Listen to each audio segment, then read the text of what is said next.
Bem-vindos ao primeiro episódio do podcast da Japan House São Paulo. Eu sou a Natasha Barzag Genem, diretora cultural, e quero te convidar para vir comigo nessa viagem pela cultura japonesa. Aqui a gente vai falar de arquitetura, artes plásticas, gastronomia e moda, mas tudo organizado, uma coisa de cada vez. Nessa primeira temporada do podcast da Japan House São Paulo, o foco é a literatura. E por isso tenho aqui comigo um convidado querido que vai estar do meu lado nos próximos episódios, o editor da revista 451, o Paulo Werneck. Eu não tinha como recusar esse convite, né, Natasha? Principalmente depois do nosso clube de leitura na Japan House São Paulo. Todo mês a gente recebe lá na Japan House São Paulo um grande leitor ou uma grande leitora que são convidados a conversar com o público sobre uma grande obra da literatura japonesa, principalmente dos séculos 20 e 21. Ficou tão legal que a gente resolveu ampliar a conversa nessa primeira temporada do podcast. Em cada episódio, a gente vai se debruçar sobre uma das obras do nosso clube de leitura, convidando muitos outros grandes leitores a falar sobre os livros incríveis a serem relidos ou descobertos pela primeira vez. E para isso, é claro que a gente não ficou numa conversa só nós dois. A gente conversou com editores, tradutores, leitores. E também com professores de espada de samurai, atendentes de lojas de conveniência, tratadores de urso.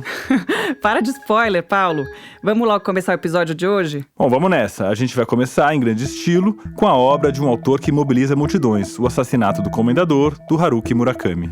Mulheres misteriosas, ligações inesperadas, gatos, passagens secretas, mundos paralelos, sensação de estar sendo seguido, conversas com gatos, sexo estranho, corrida, gosto por cozinhar, estações de trem, flashbacks históricos, gatos sumindo, jazz. Esses elementos soam familiares? Tem uma brincadeira entre os leitores do Murakami sobre algumas obsessões que ele gosta de cultivar. Porque tem essa piada que todo mundo faz do bingo do Murakami. Não sei se vocês já viram que tem um bingo de coisas que aparecem em todos os livros do Murakami. Então, é do gato, grupo de WhatsApp dos a mulher tradutores. que desaparece. Essa é a Rita Cole, que já traduziu 3 livros do Murakami e tá para entregar o 4º para a editora. Os leitores estão ficando impacientes pelo 2º volume do Assassinato do Comendador, que é o livro sobre o qual a gente vai falar já já. Esse livro, ele me parece meio os melhores hits do Murakami. Alguns elementos aparecem em tantas obras do Murakami que o cartunista americano Grant Snider resolveu fazer um bingo com 24 itens para você ir ticando enquanto lê um livro dele. A gente fez um exercício assim com o Assassinato do Comendador e vários desses itens estavam lá. Mulheres misteriosas, Poço Seco, sensação de estar sendo seguido, telefonemas inesperados, gatos, jazz, tédio urbano, poderes sobrenaturais, correndo desesperadamente, passagem secreta, flashbacks históricos longuíssimos, adolescente precoce, cozinhar bastante, sexo esquisito, nome incomum. Ouvi bingo? Bingo! No ano passado, 2018, a Alfaguara publicou o 1º volume do Assassinato do Comendador. E o 2º está previsto para sair no comecinho de 2020. Mas antes de focar no livro, vamos falar um pouquinho sobre quem é o Haruki Murakami, Paulo? O Murakami tem 70 anos, nasceu em Kyoto, escreveu 22 livros e já foi traduzido para mais de 50 línguas. Entre as suas obras mais famosas estão Norwegian Wood, Kafka à Beira-Mar e a trilogia 1Q84. Por um lado, ele é o mais popular dos autores japoneses contemporâneos. Por outro lado, ele é chamado de peso leve dos talentos pop pelo Nobel de Literatura Kenzaburo Oi, e até mesmo de fraude pelo crítico japonês Shigehiko Hasumi. A literatura do Murakami é um assunto meio complexo no Japão. Eu li uma entrevista que ele deu para New Yorker na época do lançamento do Assassinato do Comendador nos Estados Unidos, e ele falou que ele era visto como um outsider, uma ovelha negra, um intruso na literatura japonesa tradicional. Tem uma passagem engraçada na entrevista em que ele fala que os japoneses odiaram Norwegian Wood, talvez o livro dele mais conhecido. E a repórter Deborah Treisman, que estava entrevistando o Murakami, fala: "Mas o livro vendeu mais de 2 milhões de cópias." E ele responde: "Vendeu mais de 2 milhões de cópias, mas as pessoas me odiavam." A gente perguntou para Rita Cole, tradutora que morou alguns anos no Japão, se o Murakami é mesmo um compreendido. Porque é engraçado que no Japão acham que ele é americanizado e que ele não é japonês, e fora fica uma coisa tipo, literatura japonesa, esse cara aqui falando do Japão. E daí, ao mesmo tempo, no Japão, criticam ele por ele ser culturalmente inodoro. O que eu acho muito engraçado, porque para você ser marcadamente japonês, que você tem que estar de kimono. No Japão comem espaguete também, então quando ele fala que ele vai fazer espaguete, não é que, então ele não é japonês, né? E o que acontece também no Japão é que tem uma divisão muito grande entre o que eles chamam de literatura pura e literatura popular ou literatura de entretenimento. E eu acho que o Murakami não se encaixa muito em nenhum desses. E geralmente, para você fazer sucesso lá como escritor, você ganha um prêmio.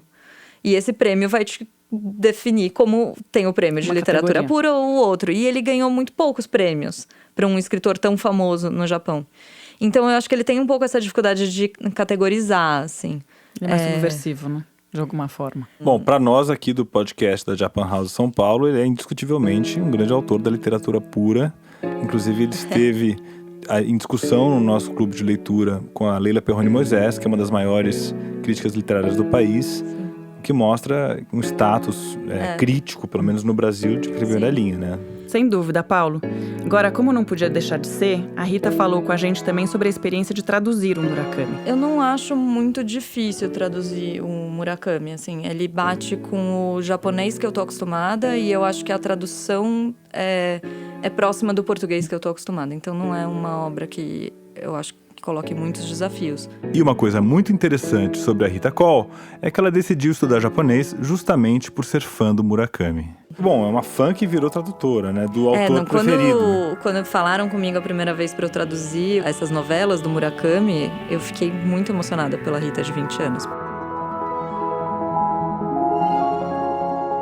E hoje a Rita é tradutora de vários autores japoneses. A gente até conversou com ela sobre outro livro do clube de leitura, o romance Querida Combine, da Sayaka Murata, sobre o qual a gente vai falar aqui no podcast mais pra frente.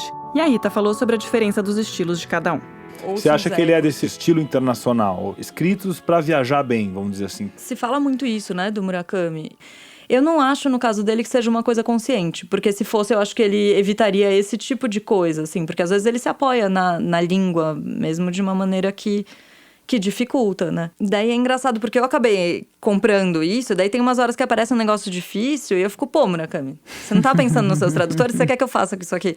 Umas vezes que ele fala sobre os ideogramas, ou tem uns jogos de palavra, umas coisas assim. E acho que de temas, não me parece que ele esteja evitando coisas que são mais próximas da cultura japonesa. Inclusive, nesse livro tem, né? Ele fala do Edakinari, tem coisas de cultura mais antiga japonesa que aparecem aí. É quase uma caricatura da tradição, nesse caso, não? É uma mistura ali de tudo, né? Bom, retomando e sem spoilers, um pouquinho do livro para quem não leu ou para refrescar a memória. Um casal se separa, o marido, um pintor de renome, sai em viagem pelo Japão. Vai morar na casa de montanha de um pintor famoso, o Tomohiko Amada. Aí começa a ouvir uns barulhos esquisitos e acaba encontrando um quadro inédito desse pintor chamado O Assassinato do Comendador. Num primeiro momento, o personagem entende que Tomohiko se baseou na ópera Dom Giovanni, do Mozart, que tem o Commentatore, em um cenário similar. Porém, analisando a pintura no estilo Nihonga, nosso herói começa uma grande jornada de interpretação que envolve o nazismo e os traços curiosos dessa arte antiga do Japão. Por isso mesmo, a gente conversou com uma outra antiga conhecida do nosso clube de leitura, a professora Madalena Cordaro, que é especialista em literatura e arte japonesa. Bom, a pintura Nihonga, como o nome diz, Ga é pintura, Nihon é Japão, portanto, pintura japonesa. Então, Nihonga só surge em oposição a yoga. Isso o Murakami fala no livro dele. Yo quer dizer ocidente e ga, pintura ocidental, portanto. Significa que o Japão já estava aberto ao ocidente no período Meiji, de 1868, e as influências ou os modelos ocidentais entraram como uma avalanche. E o Nihonga se torna o estilo nacional. E o Murakami chama atenção para os temas mais comuns de Nihonga, que seriam primeiro a representação de belas mulheres, que é Bidinga, e mesmo a natureza, quando ela é representada, ela tem uma minudência, um detalhamento até surreal, né? Uma outra característica que o próprio Murakami fala do Nihonga é que tem um predomínio da linha sobre a cor. Quando a gente fala em pintura, a gente pensa mais em manchas de cor e coisas assim, né? Menos na linha, né? E no Nihonga é justamente o contrário, a linha é muito pura. E me parece que o Murakami começa com a questão formal, mas depois o que ele quer é colocar uma questão política de fundo. Então, Viena, yoga, mais nazismo, né? E aí o Nihonga é um Japão meio apático e apolítico. Tem uma retórica da pintura, ou seja, da visualidade, que eu estudo bastante, que é chamada de mitate. Mitate às vezes é traduzido como metáfora, como paródia, como substituição, como alusão. Então, nesse sentido, né, o que seria esse quadro que é feito e colocado no período Asuka? Ele seria um mitate da situação do complô lá em Viena. Ele tenta interpretar aqueles personagens que parece que vêm do Dom Giovanni, do Mozart. Isso. No entanto, né, a um outro nível, a chegar na interpretação do complô do comendador, aí, que seria o agente nazista. Né? Então, isso seria o processo de mitate, uma substituição, dizer uma coisa por outra. E esse procedimento é bastante utilizado em toda a pintura japonesa e mesmo na poesia. Né? Então, é uma retórica assim, bastante indireta. E eu acho que é isso que torna assim tão fantástico, né, essa ida e volta, né, desse quadro. Né? Outro ponto bem importante do quadro misterioso é a luta com espadas representada de forma bem violenta. De um jovem matando um senhor, o próprio comendador. E dele, que padece com uma expressão de profundo sofrimento, jorra um sangue bem vermelho e nítido. Já do jovem, a feição de um surpreendente vencedor. E foi por isso que a nossa produtora, a Natália André, foi acompanhar um treino de arte marcial de luta com espadas para entender melhor o que foram os samurais da cultura tradicional japonesa, que são um elemento-chave para entender esse livro do Murakami. Ela foi até o Instituto Miten, aqui em São Paulo, e conversou com o professor Edmilson Silva. Limpou a espada e guardou até o último minuto, né, tendo um respeito pela espada. Antigamente ela tirava a vida, né? Tinha os mestres ferreiros, né? Eles faziam espadas que os samurais encomendavam. Tinham mestres muito famosos que faziam obra de arte, não é só... Ele estava moldando, não era só um pedaço de metal, ele estava montando um espírito de uma pessoa. Para o japonês, a espada é como o espírito, né? Para o samurai era aquilo que, além de defender sua vida, ela ia te lapidar, lapidava o espírito do samurai. O samurai era uma classe. Então, ele, na pirâmide, ele são os guerreiros, né? O primeiro número na pirâmide social japonesa antiga, né? E aí vinham os agricultores, os comerciantes e etc, né? Era uma classe. Então, quem podia portar a espada só podia ser o samurai. O jovem ou a jovem, a partir dos 13 anos, já era considerado adulto, né? Na época do samurai, né? Já era um adulto, e aí não tem limite de idade, até... E o professor Edmilson Silva também explicou a simbologia tratada no livro da diferença de idade na luta. Para os japoneses, para o kenjutsu, para a espada, para quem treina, não é que nem outras modalidades esportivas que você está com 30 anos e você já está se aposentando. Né? É um caminho, né? Então, quanto mais na espada, quanto mais experiente, mais difícil de lutar. É mais difícil, não é velocidade. Quanto mais velho você fica, que nem vinho, né? Melhor fica a sua técnica, mais facilidade você acerta essa técnica. Demais, acho que eu até vou me inscrever. A minha técnica tá ficando mais afiada, já que a idade tá avançando. Vamos nessa, Natasha? Eu não tenho a mesma idade que você, né, Paulo? Mas voltando aqui pro livro, como eu estava dizendo, o quadro do Comendador puxa o nosso personagem para dentro de um universo paralelo, o que, de novo, não é novidade nas obras do Murakami. Depois do quadro, aparece o guizo e também uma espécie de comendadorzinho. A gente conversou sobre esses elementos meio bizarros que sempre estão presentes na escrita dele, com a psicanalista gaúcha Alice Sippert, leitora e estudiosa de Murakami. Ler Murakami é muito parecido com a experiência de escutar um paciente no consultório. De repente, o personagem dele está lá, acontece alguma coisa fora do padrão, ou alguma coisa completamente banal e corriqueira, do tipo, o gato fugiu, temos que ir atrás do gato.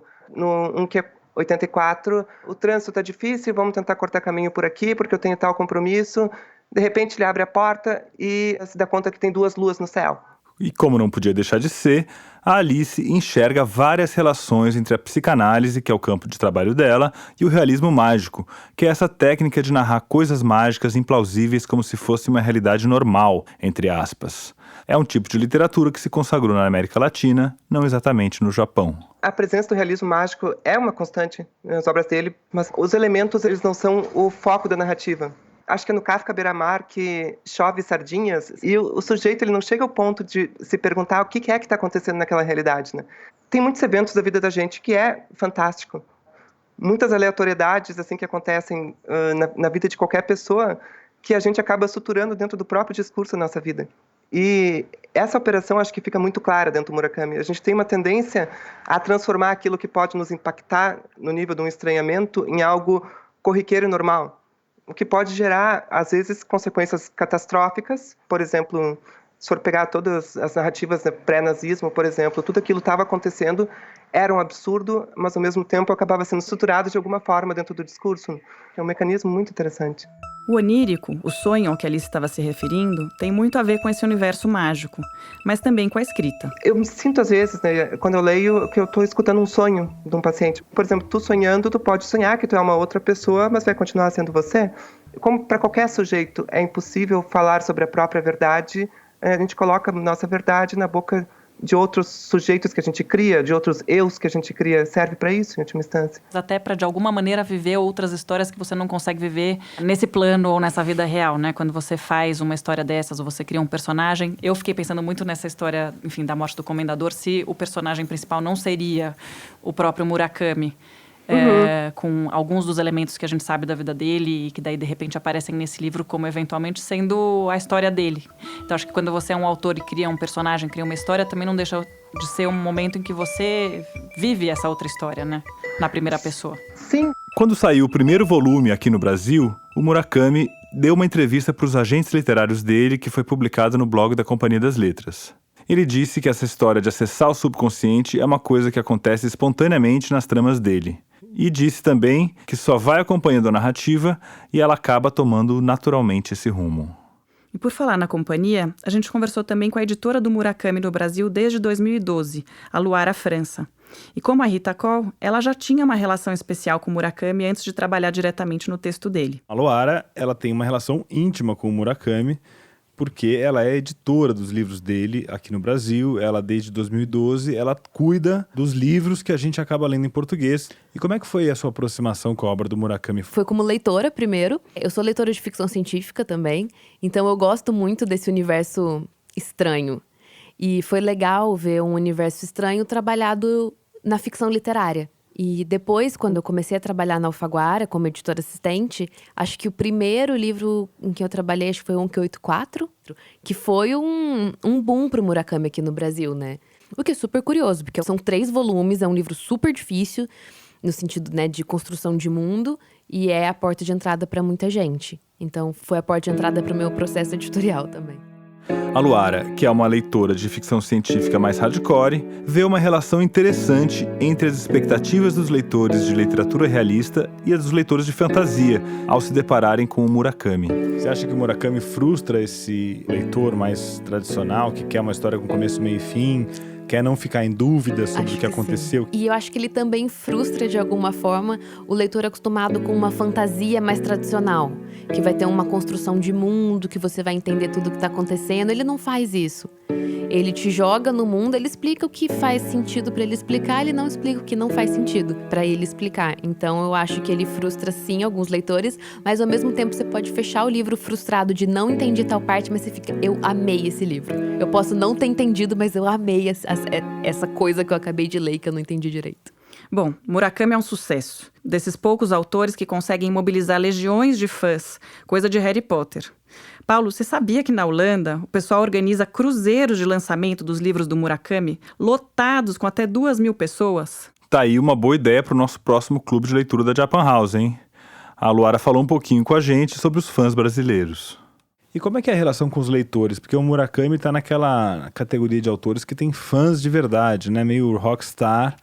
Eles devem cobrar a publicação de traduções, né? Eles devem comentar erros que eles encontram eventualmente nos livros. Como é que é a relação com os fãs, assim? É muito divertido, porque para um selo literário você ter fãs é muito único. Poucos autores de um selo literário têm efetivamente fãs, como o Murakami tem. Então a gente tem muita cobrança. Eles pedem muito pelos livros clássicos do Murakami, que a gente ainda não conseguiu fazer, mas a gente tá tentando e sempre querem o último lançamento. Mas eles também entendem muito como é uma tradução demorada e como a gente precisa de um tempo e como tudo é um pouco mais difícil. Eles são compreensivos nesse sentido. Bom, a conversa tá ótima, mas eu quero saber, cadê o segundo volume do Assassinato do Comendador? Nesse momento que a gente está conversando, você está trabalhando na edição do segundo volume do Assassinato do Comendador. O primeiro volume saiu em 2018 e o segundo volume vai sair em 2020. Isso. O que a gente ouve falar é que ele era um livro longo demais para sair em um volume. Em um volume só, então a opção por 2. Foi fatiar em 2. E é realmente fatiar com a espada, porque você fica com muita vontade de saber o que acontece no final do primeiro volume. Quem decidiu onde vai parar? O Murakami. No japonês, ele é dividido em 2 volumes. No inglês, eles fizeram, acho que tanto a edição americana quanto a inglesa fizeram em um volume só. No francês em 2, no italiano em 2, no espanhol em 1. Por que vocês resolveram fazer em 2? Porque a gente queria muito que ele fosse lançado com pouco tempo do lançamento em japonês. E a gente achou que a melhor forma era fazer o primeiro volume e depois o segundo. E também é interessante manter como ele foi publicado em japonês. Então vocês querem que a experiência do leitor brasileiro seja a mais próxima possível. E o Assassinato do Comendador tem previsão de lançamento do segundo volume? Qual que é? O segundo volume está previsto para fevereiro de 2020, se tudo der certo. É isso aí, fãs de Haruki Murakami. 2020 já tá aí, vamos esperar mais um pouquinho. Paula, a gente não podia terminar esse primeiro episódio de outra forma, senão com mais uma super fã do Murakami. E uma das melhores coisas de fazer esse podcast foi descobrir quanta gente interessante gosta também das obsessões do Murakami. Não é mesmo, Zélia Duncan? Eu não sei o ano exatamente, faz alguns bons anos que eu conheci o Murakami. E o primeiro livro dele que eu li me arrebatou completamente, chama-se Dance, Dance, Dance. Parece um filme. Muitas coisas acontecem, você tem que ficar muito atenta, mas os personagens são super interessantes e as tramas são incríveis. E eu indiquei esse livro para um monte de gente, eu dei de presente para um monte de gente, aí pronto, virou uma paixão para mim. E como todo leitor de Murakami, achar os elementos em comum nas obras é super divertido. Quando fala Murakami, eu quase sinto cheiro de comida japonesa. O personagem sempre vai para algum lugar ou prepara alguma coisa. Eu, como sou louca por comida japonesa, comida oriental de um modo geral, chego a ficar com água na boca, lendo os livros, esperando esses personagens terem fome para eu poder ver como é que eles vão comer dessa vez.